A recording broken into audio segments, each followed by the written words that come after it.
David Zaritsky for the Bond Experience. Joe Darlington from Being James Bond. Wow, that was so enthusiastic. You know why Joe's excited? Because this is a vlog that really had birth on a car ride. Yep. You remember it? Yep. We were driving down to Washington, and Joe actually brought up the subject. He goes, it's kind of interesting, arguably, every Bond actor, if you take every Bond actor and look at their very first Bond film, it's arguably their best. And we said, let's put it to the test. Mm-hmm. Let's watch the 6 Bond films that would be associated with that and test the theory.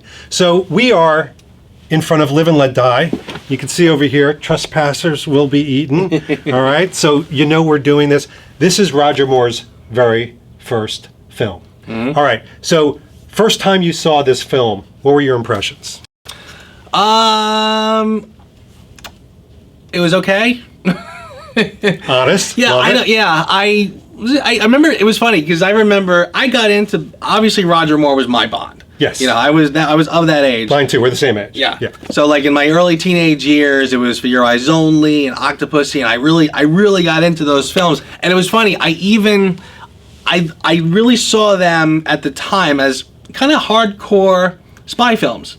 Yeah. Even the little things like the Tarzan yell and the things like that, they kind of sort of got past me. That I kind of almost didn't. It was almost like a dog that's whistle. a Bond film. Yeah, I sort of almost tuned them out. Exactly. And just sort of focused on like the realistic aspects of it.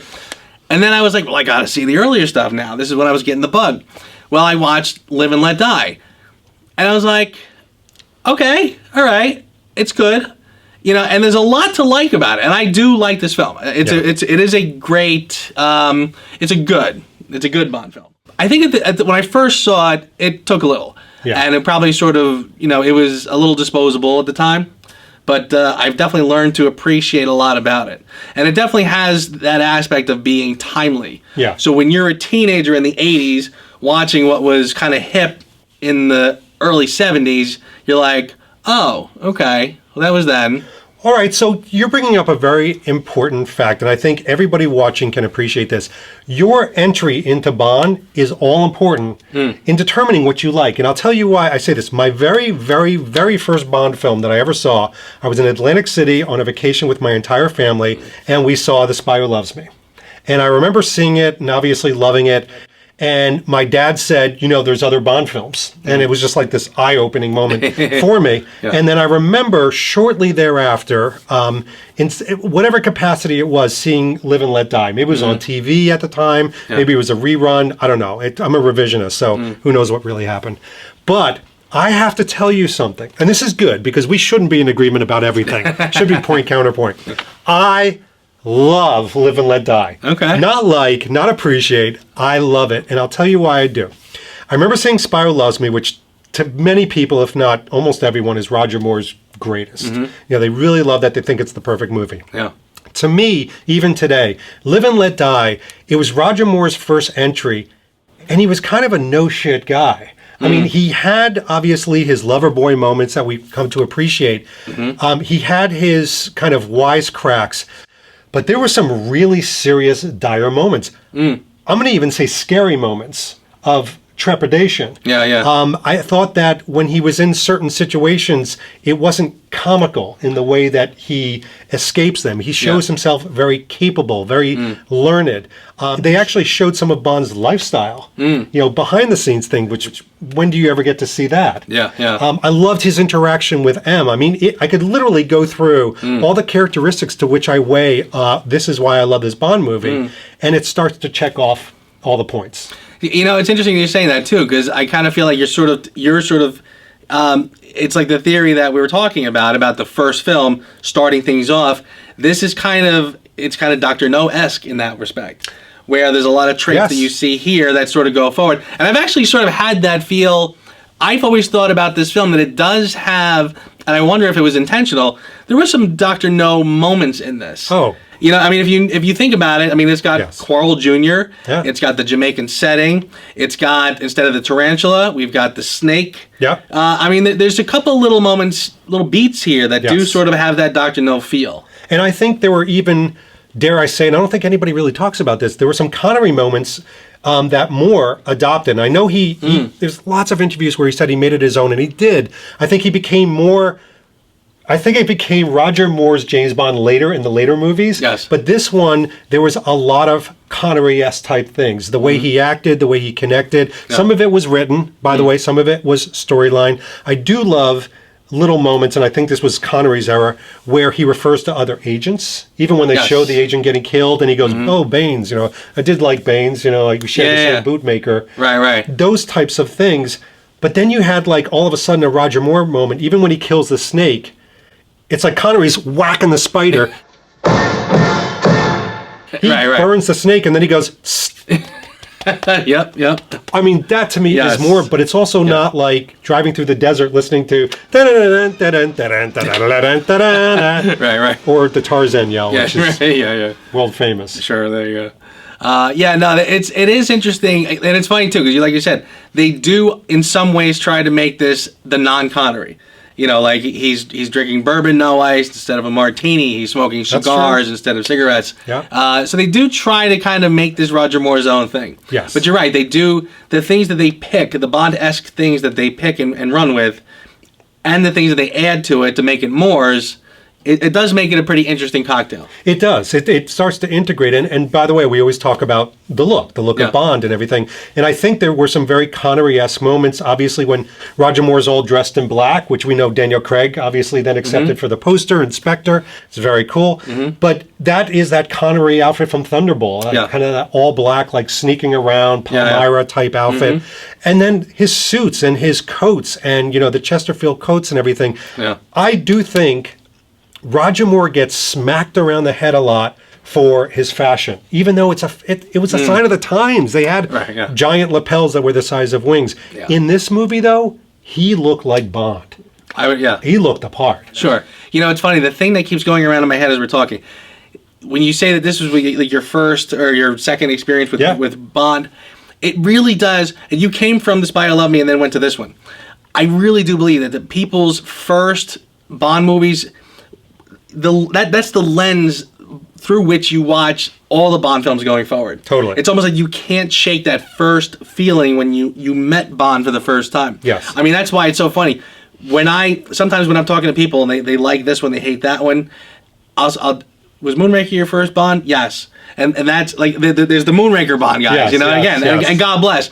If I was just a little bit older, if I get into Bond just a little younger, Moonraker would have been my first one, and my whole vision, my whole outlook on Bond could be completely different. We know people very well. I mean, you're very good friends with an individual who loves Diamonds Are Forever. She loves Diamonds Are Forever. She's written about it in her book, for goodness sakes. So, but that was her first one. So it's almost like that when you have your spouse, your significant other, and you think back to that first time you had a really amazing experience with them or you met them. Those are the ones that you hold on to when you're yelling at each other to stay with them. Sure. All right, so we've got to talk about the bad guy in Live and Let Die, because we talked about Dr. No, we talked a little bit about Blofeld in Honor Majesty's Secret Service, but very lightly. But you've got Kananga, you got Mr. Big. What did you think about him as a Bond bad guy? It's interesting. I love the concept. I love the idea that he is essentially playing two parts. He's the diplomat over here and the gangster over here. And he's essentially running two separate wings. It's almost like two departments of defense. Like I have my minions over here and I got my armies over here. Like he's gonna, one way or another, he's gonna get the whole kit and caboodle. And it's a great idea. The mask is a little weird. I remember. The makeup is the makeup is a little wonky, and I'll never forget kind of watching that, going like, why does Kananga have that stuff on his face? Like, I mean, I mean, you knew it was him. I mean, it was as bad as Clark Kent just putting on glasses. Oh my God, it's a whole different guy. But I like the whole concept of it. And I like him. I like the actor. I mean, he really does a great job. He's amazing.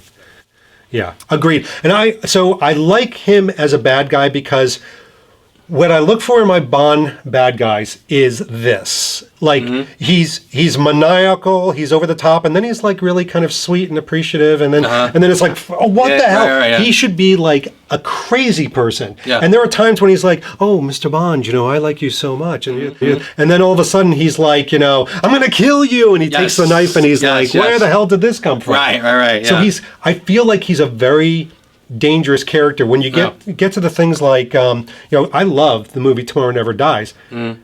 The bad guy, Carver, not so much. So I think this one is indelible. And it also brings us to some of the other supporting characters. Like, what did you think of Solitaire as a Bond girl? Oh, how'd she hold up? Spectacular. And also, by the way, this is also one of the rare instances, maybe not so rare, but one of the few instances where I would say I like how the film handled it better than the book. In the book, she's very on the nose, a woman in trouble. Okay. She's literally sending signals to him, like, right out of the gate, like, get me out of here. This one is much more nuanced. Right. Seems pretty comfortable in her position, not perfectly happy or anything, but kind of just knows that she needs to play her cards, pun not intended. So yeah, I really like how she is in this. She's a much more nuanced character than the novel. And Jane Seymour is obviously beautiful. I mean, and she's probably like in her early 20s in this. I mean, she's a kid. But boy, I mean, she's gorgeous. The costumes are awesome. Everything that she's wearing, whether it's the totally big made up stuff, the voodoo stuff that she's wearing, to the casual wear that she's wearing later on, I mean, she's always looking terrific. So, I mean, she looks the part. Yeah. She looks the mustard. And by the way, Jane Seymour is still beautiful. We have a good friend of ours, Harris Thomas, who just met her and says... It's still stunning. Knockout, gorgeous. Yeah. And she is. So I agree with you. What I liked also about her is she goes through this arc. She's very puritanical. She's very... You almost think that there's an incredible amount of loyalty there. But then she sees the abuse, the entrapment. Yes. You hear about her mother going through a similar situation. It's almost like what they did with Olga Kryenko, where they showed this kind of like family, here's what's happening, being abused. Yes. And then suddenly, Bond's not just sleeping with her. Yeah. There's a connection there. And I don't know if it's Roger Moore's acting. I'll say it is. I'll give him credit. But there's something that it almost he becomes paternal, protective. Yeah. When they're running through the poppy fields, he's not trying to save, excuse my language, a piece of ass. He's trying to save an individual that he's created a connection with. And I like that I don't know if they did that on purpose, but they played with it, I think, in a very specific way. Yeah, I would agree with that. They definitely knew, Fleming is sort of notorious for his winged dove characters, the women who are in trouble and are damaged in some way, and Bond swoops in to play the rescuer. So they definitely play that up here, and it works. Yeah. And there's even a great moment. I love that when they're leaving, getting onto the train, and Felix Leiter says, "Well, what are you going to do on the train for 8 hours, whatever?" Yeah. And Bond just sort of looks at him. You know what the joke is. The nuance is that they're going to just have sex for however many hours. Right. Then they cut to them on the train playing cards. So there is actually, as kind of naughty parts as there are on one part, there's an innocence to it too. Yes. Which I think is part of what you're talking about. How there's also that sort of nurturing, fatherly sort of relationship. And I didn't feel the aggression. It was interesting when Bond calls out Rosie Carver. But you couldn't. You wouldn't. Not after what we just done. I certainly wouldn't have killed you before. And says, I know who you are, you're a lie, a cheat, a thief, and all these different things. That's when he becomes aggressive with her, not beforehand. So when he turns the tide and says, you're my enemy now, that's the aggression. Yeah. With Sean Connery, his Bond was like, friend or foe, I'm going to be aggressive sensually with you. You're going to get the same guy, baby. Yes. By the way, one thing we absolutely have to cover, because I still listen to it, I don't want to say on a daily basis because that would seem really ooky. The Bond score. The score in this, what did you think of the music? The music is absolutely spectacular. It's something, it goes with the times, but it's also timeless. Some of the scores, of the scores were a moment in time where this was catchy, this was popular. Yes. Some will do that to some extent, but yet still have a sort of timelessness to it, and I think this is one. Well, funny you say that. So John Williams, who is he does the James Bond radio show, when they talk about musicality, he just did a great podcast that talked about The Spy Who Loves Me, and it's a sign of the times because Marvin Hamlish did like a disco beat. And you actually hear interviews of Marvin Hamlish saying disco, disco. To me, Live and Let Die I could listen to it today and I would be incredibly happy for it being in a Bond film. Yeah. when Bond is in the hang glider and he goes, that's like the music that really represents the action of the movie. Yes. And then, of course, you've got Live and Let Die as the title theme. I mean, my gosh, what Paul McCartney put together? Oh my God! I mean, that's rock. That song could come out tomorrow and still be as spectacular as it was. I mean, that's we need that. Wow. Yeah. I mean, and again, such a great song. Again, interesting how they broke free. Another way that I think they were trying to break free from Connery's shadow, right, and try to say this is our own thing by getting an artist who's very much modern, very much a rock score. It's like almost like a rock disco sort of hybrid sort of a thing. Right. And I mean, they really did sort of make it their own. They took a huge chance, by the way. Oh yeah. I mean, to do something like this. I mean, when the first time I heard Chris Cornell's, opening from Casino Royale, it was almost like, oh, it's fantastic. I love it. But of course, because Paul McCartney already broke the ground. Right. Exactly. Yeah. Right. Very, very similar idea. I mean, they could have played it safe and just dug up Shirley Bassey and said, we need to make it to be very Bondish because it's a new guy. No, they said we're going to do something different, and it pays off. Now we have to talk about an interesting subject. So this was the 70s. It was during we did not coin this phrase, Blaxploitation films. Yeah. Okay, where it was about empowerment as well as exploitation, kind of being married together, and it was actually in a movement, in a very strong movement. It actually saw some great positive effects. It also has some very cringe-worthy moments in filmmaking in general.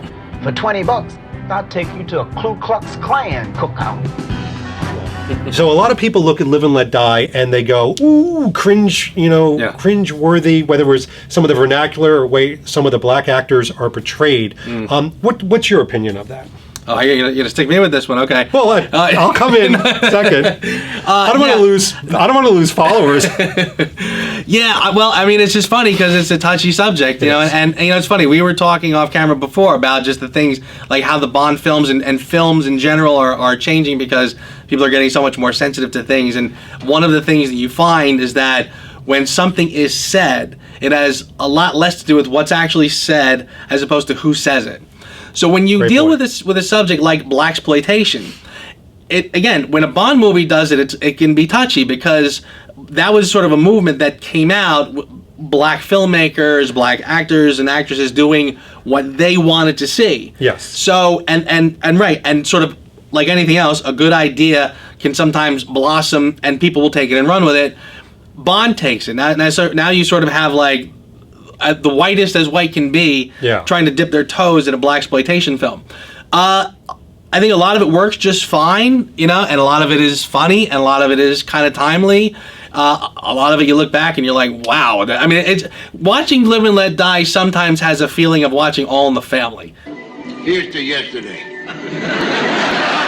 You're watching something that is very reminiscent of that time. You know what I mean? Yes. So yeah, I mean, again, it's not for me to say if it's offensive or not. I don't mind this. I can't really think of anything in there that is particularly offensive. In fact, the J.W. Pepper character is more or less thrown in there to be the real goofball. Yes. To me, that was when we were talking. It's almost like the Bond producers, the writers, knew that they were going into this particular territory, and who were the ones that they showed ignorant? It were these redneck white people that were, clearly racist, boy, and he is such a cartoon-like character that they're like, here is what bad looks like, here is what good looks like. So, and by the way, what's great about this is Bond never dips his toes into the waters of racism. I mean, Bond never plays down to the vernacular being used. He's called a couple, words and things like that during that, but he keeps, kind of that, upper lip, really nice. He's unflinchingly James Bond. He is James Bond, which I think is another movement. What I think the Bond film producers and makers do really well is they break apart the characters. So it's not all the characters representing a particular movement or style. It is individual characters that, like us, will have their own beliefs. And I think this is kind of what it showed. It showed extremes on both sides and people right squarely down the middle. Sure. All right. We do it in each one of these. You've already seen a couple of these. It's your first one. Welcome. We have to ask the big question. Joe Darlington, Live and Let Die. Is it Roger Moore's best James Bond film? It's funny, as we're doing these, I'm sort of saying, does my theory really stand? Because so far... But this is what this is about. Right. No, I would not say that this is his best. I think later on, once they... And it's not his best because, again, I think, just like Dr. No, they're kind of getting their feet wet with the new actor. Again, getting a new Bond actor at this stage of the game was still a big deal. Right. Nowadays, it's kind of like, well, we're already talking about who's going to replace Daniel Craig. Yes. There's things in this film that, again, it's not quite... Roger Moore's James Bond will emerge soon. But this one is still, he's not quite sure how to play this. Like you said, he's rougher than he would normally be. In his next film, he's probably even rougher than this. And people will look back and say, that does seem weird for Roger Moore. But later on, he blossoms and becomes his own person. I would say his best will come later. In fact... What is his best to you? My personal, Octopussy. Really? Oh, yeah. What'd you think? It's For Your Eyes Only? No. Oh, yeah. For Your Eyes Only or Spy Who Loves Me. That's usually the two that people generally pick. It's funny. I'm not that big on Spy Who Loved Me because I like it a lot, and there's a lot of great things about it. Yeah. And I do feel, frankly, that is really when he sort of comes in to his own, and they embrace Bond elements as opposed to not knowing how to play it. That is where he sort of comes in as his own James Bond, and it works great. It's a little cartoony for me. My favorites are For Your Eyes Only and Octopussy. Those to me are kind of neck and neck for Roger Moore's best. For Your Eyes Only to me is great because again it's a mission that's down to earth. Excuse the pun because it was after Moonraker. They're like we got to bring it down to like Earth again. So I do think, to me, my humble opinion, Live and Let Die is my favorite. Nice. And his best. And I'll tell you what it is. I'm trying to do it like as a whole. So when I think of Roger Moore and I put him in The Spy Who Loves Me, I don't think it was his best movie because there are certain elements of the movie that I think are actually better than Live and Let Die, but I don't think him with the movie is better. Yeah. I like this Bond because just like I liked Sean Connery in Thunderball, I think that the connection between this hard-hitting, mission-oriented Bond is very clear. I love the situations. I love all the different aspects of the Bond, the music, the Bond girl, the bad guy. If I put it together as a whole, it's the one that if you had to watch in the mounds of hell, a Roger Moore movie, James Bond over and over and over again, it would be Live and Let Die. That's interesting. It would be Live and Let Die. There is a lot to like about this movie. I mean, one of the things that we didn't even talk about that sort of goes unnoticed, there's a lot of very interesting side characters. I mean, there's a lot of... Teehee, Whisper. Your champagne! What? Would you like me to open your champagne? Yeah. The other guy that Sheriff Pepper is running down, chasing, His brother-in-law. Yeah, right, there you go. Everybody wants to borrow this boat. That's great. I love that moment. So I mean, there's a lot. This is a rich film. There's a lot in here to sink your teeth into. There's a lot of great locations.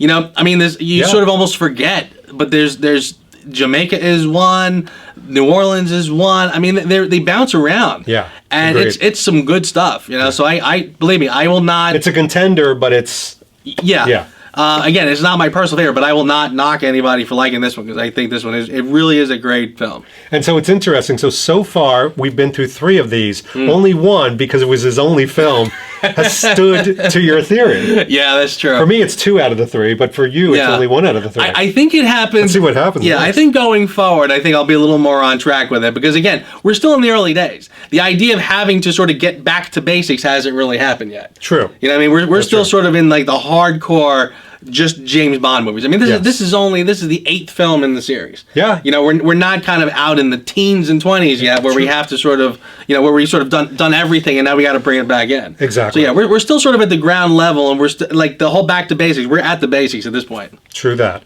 All right. So we're going to leave you, but we will return with Timothy Dalton's Living Daylights. Looking forward to it. I haven't seen that in a while, so I'm looking forward to that. This has been David Zaretsky. Joe Darlington. And we will see you very soon. See you next time.